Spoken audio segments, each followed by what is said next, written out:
जळगावच्या विजय चौधरीनं सलग तिसऱ्यांदा यावर्षी महाराष्ट्र केसरीवर आपलं नाव कोरलं. खरं तर गेल्या वेळेस सरकारनं त्याला पोलीस दलामध्ये नोकरी द्यायचं आश्वासन दिलं होतं, ज्यावेळेस तो महाराष्ट्र केसरी दुसऱ्यांदा झाला होता. पण अजूनही आता तो तिसऱ्यांदा महाराष्ट्र केसरी झाला तरी ही नोकरी त्याला अद्याप मिळालेली नाहीये. आणि माझा गट्ट्यावर आज तो आला होता, त्यावेळेस त्यांनी ही खंत बोलून दाखवली.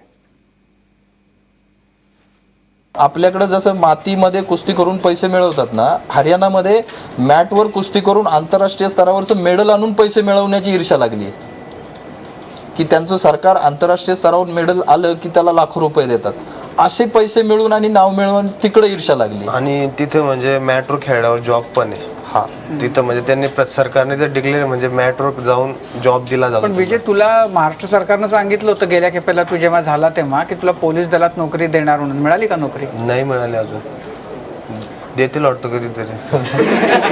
म्हणजे तुला असे वर्षानुवर्ष जिंकावं लागेल अशी स्थिती आहे. म्हणजे मला त्याचं काय झालं पुढं?